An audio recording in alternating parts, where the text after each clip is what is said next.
I stare at the birthday cake, watching 45 tiny flames dance across the frosting. Each one mocks me, reminding me how many years I've wasted believing family meant something sacred. My son Jason stands behind his wife Emily, his hands on her shoulders, while she wears that plastic smile I've grown to despise. "Make a wish, Mother," Emily says, her voice dripping with artificial sweetness. I close my eyes, not because I believe in wishes anymore, but because I need a moment to compose myself. The room feels smaller than it did this morning, like the walls of my own home are closing in around me. "Come on, Mom," Jason urges, and I hear that new edge in his voice, the one that appeared right after he married her. I'm Summer, and this is the last birthday I'll celebrate in my own house, though I don't know it yet. The flames blur as I lean forward. One breath, and they're gone, leaving only wisps of smoke and the lingering scent of burnt wax. The silence that follows feels heavy, loaded with unspoken accusations. "Well," Emily says, already reaching for the knife, "let's cut this, shall we?" "I can cut my own cake," I say, reaching for the knife. Our fingers brush, and she pulls back as if burned. "I'm only trying to help, Summer. You always make everything so difficult." "Do I?" I set the knife down harder than necessary. "Like when I helped with the wedding? Or when I watched Lily every weekend while you two were finding yourselves during that spiritual retreat?" Jason steps forward. "Mom, please, not today." "When then, Jason? When do I get to speak in my own home?" Emily's face hardens. "About that." She glances at Jason, who suddenly finds the floor fascinating. "We've been meaning to talk to you." The cake sits forgotten between us, its perfect white frosting starting to sag in the afternoon heat. Lily, my granddaughter, shifts uncomfortably in her chair, her phone forgotten in her lap. "We think it's time for a change," Emily continues. "This arrangement, it's not working anymore." "Arrangement?" The word tastes bitter. "This is my house. I raised Jason here after his father died. And we're grateful," Emily says, though her tone suggests anything but. "But Jason and I need our own space, to grow as a family." "We are a family." "Mom," Jason finally looks up, and I see Emily's influence in his eyes. "We found you a nice apartment. It's close to the community center, and—" "You what?" The room spins slightly. "You've been planning this? Behind my back?" "Don't be dramatic," Emily sighs. "We're trying to help you start fresh. You're still young enough to build your own life." I laugh, and it sounds strange even to my ears. My life is here, with my son, my granddaughter. "That's the problem." Emily steps closer, dropping her voice. "You can't let go. You're suffocating us with your presence." The knife gleams on the table between us. I watch my hand reach for it, not to threaten, just to hold something solid while my world crumbles. Emily flinches backward. "Jason, see? This is exactly what I've been telling you." "Mom, put the knife down." Jason's voice shakes. "You're proving her point." "I wasn't. But it doesn't matter what I wasn't going to do. The story's already written in their minds." "You have until tomorrow evening," Emily says, her voice steady now that she has the upper hand. "We'll help you pack." "Tomorrow?" The word comes out as a whisper. "You're giving me 24 hours to leave my home?" "It's for the best." Jason won't meet my eyes anymore. "We'll make sure you're settled." Lily stands suddenly, tears streaming down her face, and runs upstairs. Nobody follows her. I look at the cake, at the smoke still rising from the candles, at the knife in my trembling hand.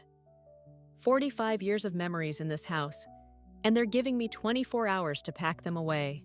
"Happy birthday to me," I say, and carefully set the knife down. Won't give them the satisfaction of seeing me break. Not yet. But as I walk upstairs to start packing, I make a different kind of wish. One that has nothing to do with candles and everything to do with justice. The motel room smells like stale cigarettes and broken dreams. 3 cardboard boxes contain what's left of my life: photo albums, legal documents, and the few precious mementos I managed to grab before Jason practically shoved me out the door. Mark sits in the threadbare armchair, watching me pace between the bed and window. You need to eat something, Summer. He pushes a takeout container toward me. I need my house back. My fingers trace the windowsill, collecting dust. You should have seen Emily's face when she called the police, like she was the victim. She called the cops? Mark straightens in his chair. When I refused to leave, said I was trespassing. A bitter laugh escapes me. In my own home, the one I paid off 15 years ago. What about the deed? In Jason's name. I transferred it last year when... I stopped pacing. When Emily suggested it would help them qualify for a better mortgage rate. God, I was so stupid. Mark's phone buzzes. He glances at it, then holds it out to me. Speaking of Emily, it's a social media post, a photo of Emily, Jason, and Lily in front of my house. The caption reads, "Fresh start for our little family. Sometimes the hardest choices are the most necessary. #blessed, family first." The phone slips from my trembling fingers onto the bed. She's already redecorating, I whisper. Lily texted me pictures. They're painting over the height marks on the kitchen doorframe. 22 years of measuring Jason, gone under a coat of Moroccan sunset, or whatever the hell Emily calls it. Summer! A knock at the door cuts him off. We freeze, exchanging glances. Another knock, more insistent. Mom? Jason's voice. I know you're in there. Mark's car is outside. Mark raises an eyebrow, asking silently if I want him to answer. I shake my head and move to the door myself, taking a deep breath before opening it. Jason stands there, holding a small box. He looks uncomfortable in his expensive button-down shirt. Emily's taste, not his. You forgot some things, he says, not quite meeting my eyes.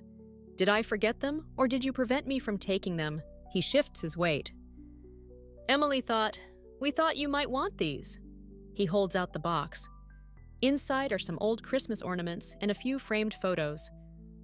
How generous of you both. The words taste like acid. Tell me, was this before or after she changed the locks? Mom, please. You're making this harder than it needs to be. Am I? Tell me, Jason, when did you start believing her lies about me? Was it before or after she convinced you to put the house in your name? His face hardens. Emily was right. You always do this. Twist everything to make yourself the victim. The victim? I step closer, forcing him to look at me. I raised you alone after your father died. I worked 2 jobs to keep that house. I was there for every scraped knee, every broken heart, every triumph and failure. And now you're throwing me away like yesterday's garbage because your wife decided I'm inconvenient? That's not... He runs a hand through his hair, a gesture so familiar it hurts. You're suffocating us, Mom. Always hovering, always judging Emily's decisions about our family. Your family? The laugh that escapes me sounds foreign, almost hysterical. I'm your family! And Emily is my wife! He shouts back, then immediately looks around, embarrassed by his outburst. Look, we've set up an account for you. There's enough money for a few months' rent while you figure things out. I stare at him, this stranger wearing my son's face. Keep your money. And your pity. Mom! Tell Emily congratulations. I start to close the door. She finally got what she wanted. What's that supposed to mean? Ask her about Richard. The name makes him flinch. Ask her what happened to her last husband's mother. Or better yet, don't. Ignorance seems to be working so well for you. I shut the door on his confused face and lean against it, listening to his footsteps fade away. When I turn around, Mark is watching me with a mixture of concern and admiration. Richard? He asks. Emily's ex-husband. I move to the window, watching Jason's car pull away. I did some digging last night. Turns out I'm not the first mother-in-law she's displaced, just the latest in a pattern. Summer, Mark's voice carries a warning. What are you planning? I touch the window glass, cool and solid under my fingers. I'm planning to show my son exactly who he married, and this time, I'm not playing nice.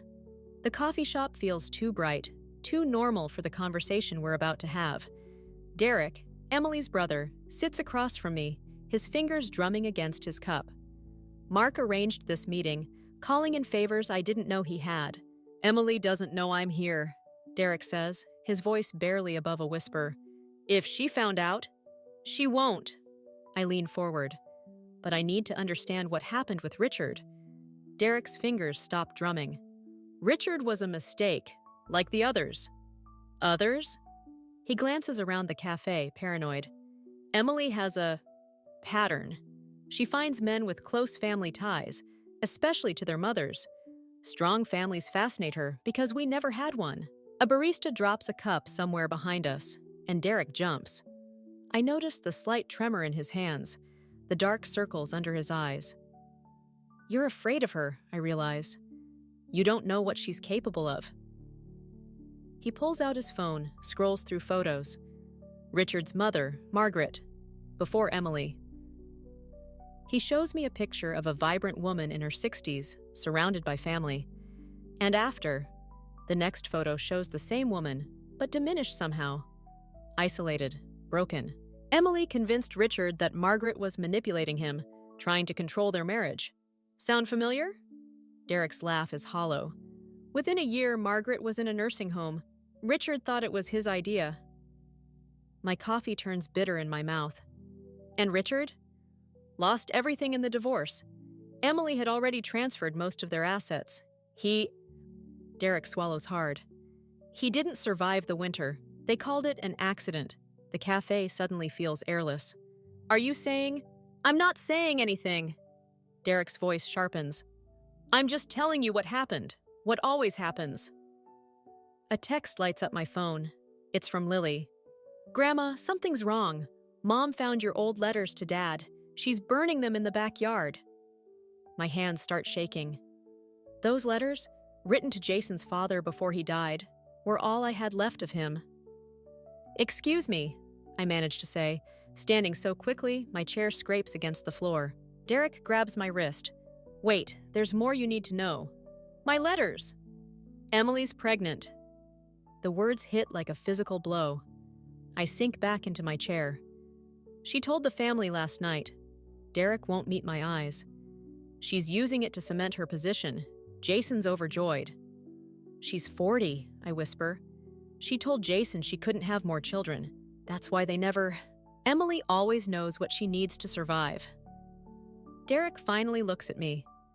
"The baby will give her total control. You'll never get Jason back now." Another text from Lily. "Mom's saying weird things about you, about how you tried to poison her relationship with Dad from the beginning. She has proof." "Proof?" I say out loud. Derek's expression changes. "Oh God, the diary."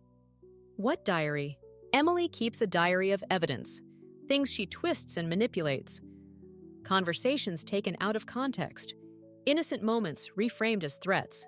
She's been doing it for years." My phone buzzes again. This time it's from Jason. "How could you, Mom? Emily showed me everything. Don't contact us again." The cafe walls start closing in. Derek reaches across the table, his voice urgent. "Listen to me. You can't fight her directly. She's already positioned you as the villain. The pregnant wife versus the jealous mother-in-law. Who do you think people will believe?" "Then what am I supposed to do? Watch her destroy everything I have left?" "No." Derek pulls out a USB drive, slides it across the table. "You're supposed to be smarter than Margaret was, than Richard was, than I was." "What's on it?" "Everything. Financial records, medical records, the truth about what happened to Richard." He stands up. "But be careful. Emily has friends in strange places. If she suspects you have this, why are you helping me?" Derek pauses, and for a moment, I see the weight of years of guilt in his eyes. "Because someone needs to stop her, and because I'm tired of watching mothers lose their children." He walks away, leaving me with a USB drive that feels like it weighs 1,000 pounds and another text from Lily. "Grandma, please. Mom's different when you're not around. I'm scared." I close my eyes, feeling the weight of every decision that led to this moment. When I open them, I know what I have to do. Emily wanted a war. Now she'll get one. The USB drive sits on Mark's kitchen table like a loaded gun. My laptop hums as it copies Richard's financial records, each file a bullet aimed at Emily's carefully constructed life. "You're crossing a line here," Mark says, pouring more wine. "Once you start this, there's no going back." I scroll through another document, my fingers trembling slightly. Emily crossed the line when she burned those letters. "Summer? Look at this!" I turn the screen toward him. 3 months before Richard's accident, Emily transferred nearly everything into offshore accounts. The timing— A knock at the door freezes us both. Mark moves to answer it, but I grab his arm. Through the window, I catch a glimpse of Lily's face, tear-streaked and pale. "Jesus," Mark whispers, opening the door. "Lily, what happened?" She bursts in, looking over her shoulder, like she's being chased. "Mom's lost it. She's telling everyone you're mentally unstable, Grandma. That you've been stalking her, threatening her and the baby." My stomach turns. "What baby?" "She's pregnant," Lily's voice cracks. "But that's not— I found something in her study. About Richard." The USB drive feels heavy in my pocket. "What about him?" "Pictures, documents. She has this whole file about how she—" Lily stops, wrapping her arms around herself.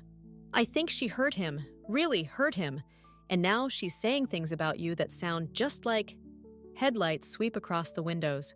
Lily freezes. "That's Dad's car," she whispers. "I didn't tell them I was coming here." Mark moves quickly, grabbing my laptop. "Back door, now." We slip into the darkness of his backyard, just as Jason's voice carries through the house. "Mark? We know they're here." Lily grabs my hand, pulling me toward the garden gate. "Mom has the police on speed dial. She's going to say you kidnapped me." "I didn't." "I know." She squeezes my hand. "But she has evidence. She always has evidence." We make it to my car, parked a block away. As I start the engine, I see Emily emerge from Jason's car, one hand protectively over her stomach. Even from here, I can see her triumphant smile. "She's going to destroy you like she destroyed Richard's mother," Lily says as we pull away. Unless what? Unless we destroy her first." Lily pulls out her phone, showing me a video. "I recorded her talking to someone named Marcus last week. About Richard's accident. About what really happened." My hands tighten on the steering wheel. "Lily, are you sure you want to—" "She's poisoning Dad against everyone who loves him, just like she did with Richard." Lily's voice hardens. "And now there's going to be another baby, another person for her to control." Police sirens wail in the distance. I take a sharp turn, heading toward the highway. "Where are we going?" Lily asks. "Somewhere safe." I glance at her. "But first, you need to understand what you're getting into. This isn't just about exposing Emily anymore. This is about survival." "I know." She clutches her phone like a weapon. "That's why I made copies. Of everything." My phone buzzes with a text from Mark. "Emily filed a restraining order. Police are looking for you both. Be careful." Another message follows, from Jason. "How could you take my daughter? Emily's having contractions from the stress. If anything happens to our baby—" I switch off the phone, feeling something cold and certain settle in my chest. Emily wanted to paint me as the villain? Fine. Sometimes the only way to fight a monster is to become one. "Grandma?" Lily's voice is small in the darkness. "What are we going to do?" I think of the USB drive in my pocket, of Richard's mysterious accident, of Emily's perfectly crafted evidence. "We're going to give your mother exactly what she expects. Sometimes the best way to spring a trap is to step right into it." The highway stretches ahead, dark and empty. Behind us, blue lights flash in the distance. But for the first time since this all began, I'm not running away.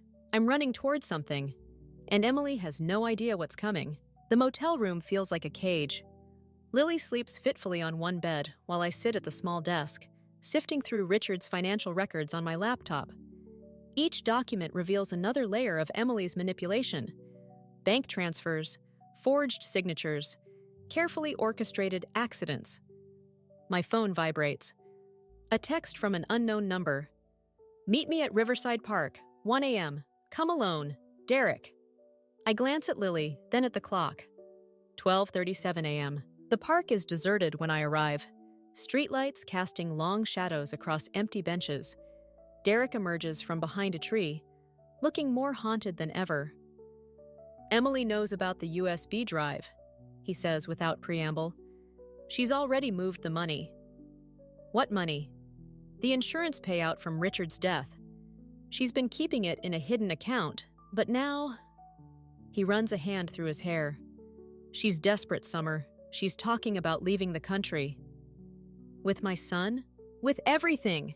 The baby, Jason's inheritance, all of it. He steps closer. But that's not the worst part. A twig snaps somewhere in the darkness. Derek flinches. Marcus is back, he whispers. The man who helped her with Richard's accident. I saw them meeting yesterday. Cold fear grips my spine. You think she's planning? I think she's cornered. And cornered animals are the most dangerous. He presses something into my hand. A burner phone. If anything happens to me, everything I know is on here. The real story about Richard, about our parents, about… Headlights sweep across the park. Derek disappears into the shadows as a familiar car pulls up. Emily steps out, her pregnancy barely showing under her expensive coat. Well, she says, smiling that perfect smile. Isn't this cozy? How did you… Derek's always been predictable, she pats her stomach. Family loyalty only goes so far, doesn't it? More cars arrive. Jason emerges from one, looking confused. 2 police cruisers block the park exits. Officers, Emily calls out, her voice trembling perfectly. This is her, the woman who's been threatening me and my unborn child. That's not true. We have the evidence, Mrs. Harrison, one officer says, approaching with handcuffs. Multiple witnesses saw you following Mrs. Harrison today. We found threatening notes. What notes? Emily pulls out familiar-looking paper, the same type I used for those letters to Jason's father, the ones she burned. You're sick, Summer. You need help. Jason, I turn to my son. You can't believe this. But he's looking at the ground again, one arm around Emily's shoulders. The doctors said the stress could harm the baby, Mom. You have to stop. The baby that conveniently appeared right when you needed it? The words escape before I can stop them. Emily's face crumples in practiced anguish. How dare you? First Richard's baby, now mine. What did you say about Richard's baby? Something flashes across Emily's face, real fear quickly masked. Officers, please, I don't feel safe. As they approach with handcuffs, I make a decision. I reach for my phone, ready to send everything on that USB drive to every contact I have. Emily sees the movement. She's got a weapon! Everything happens at once. The officers lunge forward. Jason shouts. Emily smirks. And in that split second, I see it all. How perfectly she's orchestrated this moment. How completely she's turned my own son against me. But she's forgotten one thing. Mom! Lily's voice rings out across the park. She steps into the light, holding up her phone. I got it all. The whole conversation, including what you just said about Richard's baby. Emily's mask slips. For just a moment, I see the real her, the calculating predator beneath the perfect wife facade. Lily, she says, reaching out. Sweetheart, you don't understand. I understand everything. Lily's voice shakes but holds firm. And so will the police, once they see what's really on that USB drive. The one Derek gave you tonight wasn't the only copy. The park falls silent, except for the soft whir of police radios. Emily's hand drops to her stomach, but this time the gesture looks less protective and more like she's holding onto her last weapon. Jason looks between us all, lost and confused, and I realize this is it, the moment where everything either falls apart or comes together. The truth is within reach, but so is total destruction. The question is, which path leads to which? The police station's fluorescent lights make everything look sickly and unreal. I sit in the interrogation room, my wrists raw from the handcuffs, while Detective Morris reads through Emily's carefully crafted evidence. Multiple threatening messages, he says, spreading out papers. Stalking complaints, witness statements about your erratic behavior. Those are forgeries. Like the USB drive you claim to have? He raises an eyebrow. The one our tech team couldn't access? My stomach drops. I think of Derek's face in the park, his warning about Emily moving money. Of course she'd have someone ready to corrupt the files. The door opens. Emily walks in, supported by Jason. She looks perfectly fragile in her designer maternity dress. "I'll make this brief," she says, touching her stomach. "The doctors are concerned about my blood pressure." "You don't have to be here," Jason tells her, all protective concern. "I do." She dabs at her eyes with a tissue. "Summer needs to understand what she's doing to this family." Detective Morris steps out, giving us privacy. I notice he leaves the door slightly open, probably recording everything. "Drop the act," I say. "We both know you're not really pregnant." Emily's face crumples. "Jason, do you hear how she's still trying to hurt us? Even now?" "Mom, stop." Jason's voice is hard. "We have the medical records, the ultrasounds, forged like everything else about her. Like Richard's baby?" Emily's voice turns sharp. "The one you claim What exactly are you accusing me of, Summer?" The trap springs shut. I realize too late what she's done. Led me straight into making accusations that sound completely unhinged. "Tell them about Marcus," I try. "About the insurance money." "Marcus?" Emily looks confused. "Jason, isn't that the name of your mother's imaginary friend from her diary?" "What diary?" She pulls out a worn notebook. My handwriting, but words I never wrote. Pages of paranoid ramblings about conspiracies and imaginary conversations. "We found it when we were packing her things," Emily says softly. That's when we realized how sick she'd become. "That's not mine." "Mom," Jason steps forward, "we've arranged for you to get help. A facility in Vermont." "No!" I stand up so quickly my chair crashes backward. "I'm not crazy. Lily has proof. She recorded." "Lily's recording was corrupted," Emily interrupts. "Just like that mysterious USB drive. Technology can be so unreliable when you're unstable." The walls seem to close in. "Where is Lily?" "Safe," Emily says. "Away from your influence." "What did you do to her?" "She's at a boarding school in Switzerland," Jason says, "where you can't reach her." My legs give out. I sink to the floor, understanding finally hitting me.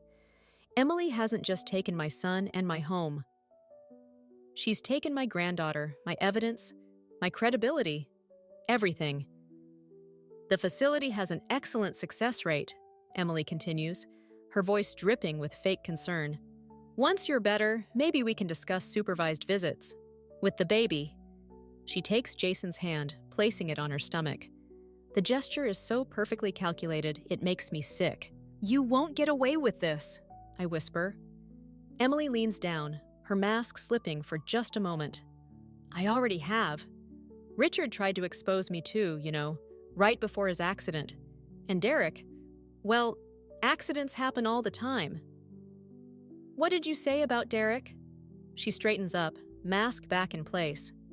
"Oh dear, she's getting agitated. Jason, perhaps we should—" "I'll call the doctor," he says, reaching for his phone. "No, wait!" "But the serum already leaving." Gee. Emily's theatrical sniffles echoing down the hall. Detective Morris returns with a psychiatrist. They speak in low voices about involuntary commitment, about my paranoid delusions. My phone sits on the table, dead and useless. The USB drive is corrupted. Lily is gone. Derek is... I don't want to think about what Emily's words implied about Derek. Through the window, I watch Emily and Jason walk to their car. She turns back, just for a moment, and smiles. That same smile she wore when she burned my letters, when she took my home, when she stole my son. The psychiatrist approaches with admission papers, and I realize with cold clarity that this isn't rock bottom. This is just the beginning of how far Emily plans to make me fall. The psychiatric facility's garden is beautiful, but it's still a cage. 3 weeks of medication and therapy have left me foggy, compliant. Exactly what Emily wanted. I watch other patients shuffle through their daily routines, wondering if they too were put here by someone else's lies. Then Mark appears on my scheduled visiting day, and everything changes. "Derek's alive," he says without preamble. He's in intensive care, but he's talking. The fog in my mind clears instantly. What happened? Car accident that wasn't an accident. He recorded everything before Emily's guy ran him off the road, including her confession about Richard's death. My hands shake as I process this. The USB drive was a decoy. The real evidence is with Richard's sister in Boston. She's been building a case against Emily for years. A nurse watches us suspiciously from across the garden. I lower my voice. Why are you telling me this now? Because Emily's planning to leave the country tonight. Private jet to Switzerland, where Lily is. Mark's eyes meet mine. She's taking Jason and the insurance money. All of it. She can't. She can. Unless what? Mark slips me a phone and a key card. Unless you stop playing by her rules. The next hours blur together. A fire alarm. Confusion in the halls. Somehow, I'm in Mark's car, racing toward the private airfield where Emily's escape plan is already in motion. We arrive to see Emily directing movers loading a private jet. Jason helps, looking lost and tired. There's no sign of her pregnancy bump anymore. No need to maintain that lie when she's about to disappear. Hello, Emily. She spins around, her perfect mask slipping for just a moment. How did you— Jason, call security! Before you do that, I hold up my phone. You might want to hear what your brother has to say. Derek's recorded voice fills the air. Emily arranged everything. Richard's accident, the insurance fraud, all of it. She's done this before, and she'll do it again. Lies! Emily snaps. But Jason has stopped moving, really listening for the first time. The baby was a lie too, I continue. Just like it was with Richard. Just like everything about you is a lie. Jason! Emily's voice turns sugary. Your mother is clearly having another episode. We should— Should what? I step closer. Have me committed? Stage another accident? How many people have you destroyed, Emily? I don't know what you're talking about, but her eyes dart toward the jet. Richard's sister sends her regards. She's very interested in reopening the investigation into her brother's death. Emily's mask cracks completely. You stupid woman! You have no idea what you're doing. Jason, get in the plane. Jason, I say quietly. Check her phone. Look for messages from Marcus about Derek's accident. Don't you dare! Emily lunges for Jason, but he's already got her phone, reading with growing horror. Mom? His voice sounds young suddenly. What is all this? Oh, for God's sake! Emily snarls, dropping all pretense. Fine. You want the truth? Richard was weak. His mother was interfering. Just like your precious mommy here. Sometimes people need to be removed. Like Derek? Jason's face has gone pale. Derek should have kept his mouth shut. Just like you should have trusted me instead of digging into things that don't concern you. Police sirens wail in the distance. Emily's face contorts with rage. She reaches into her purse, and everything explodes into motion. A gun appears in her hand. Jason shouts. I move without thinking, decades of maternal instinct driving me forward. The gunshot cracks across the airfield. Pain blooms in my shoulder, but I'm still moving. Emily's gun clatters away as we grapple. All the rage, all the pain of the past months pours out as we fight. I won't let you hurt anyone else, I gasp. Emily laughs, high and broken. You still don't get it, do you? I always win. Always. Not this time. Police flood the airfield. Jason is shouting something. Emily tries to twist away, to reach for her fallen gun, but I hold on. Even as my vision blurs from blood loss, I hold on. Because this isn't about winning anymore. It's about stopping the cycle, protecting what's left of my family. Even if it costs me everything.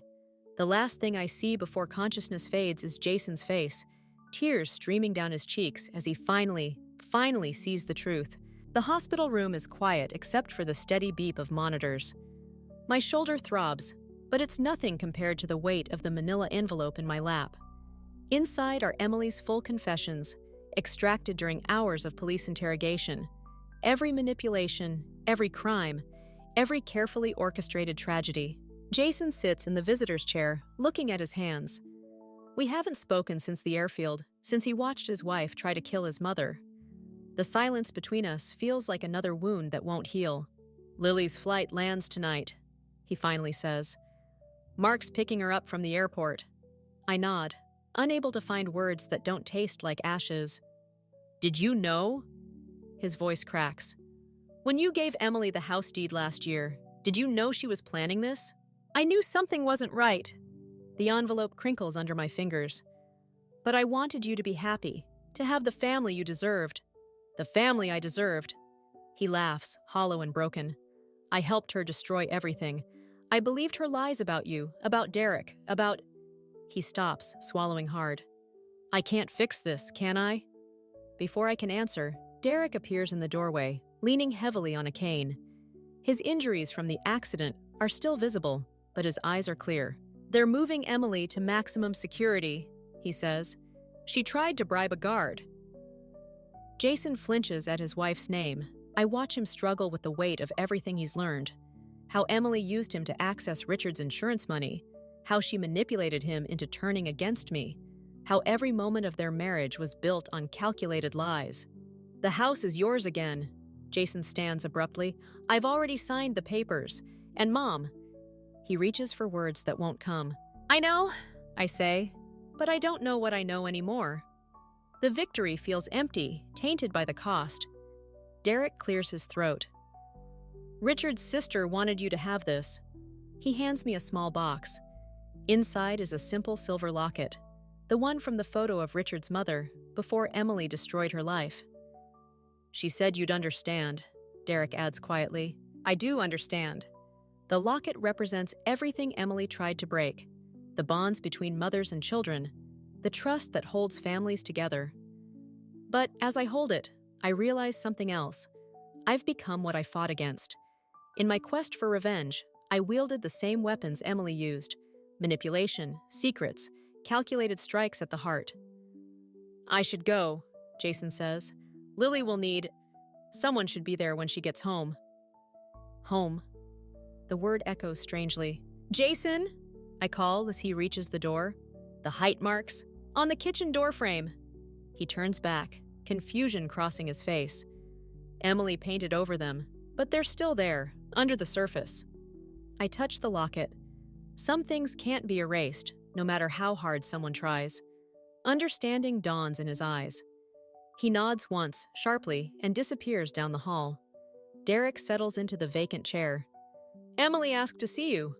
No. She says she has more secrets to share. About Jason, about... I don't care. I close the locket with a snap. Her secrets can die with her. He studies me for a long moment. You won, Summer.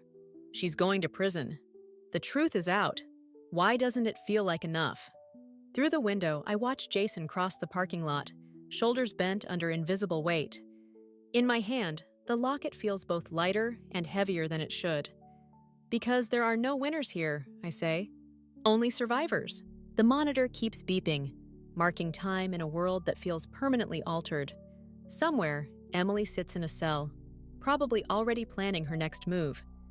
Lily's plane crosses the ocean, bringing her back to a home that's both familiar and forever changed. And I sit here, holding a dead woman's locket, wondering if revenge and justice were ever really the same thing. The truth didn't set anyone free. It just gave us different chains to carry.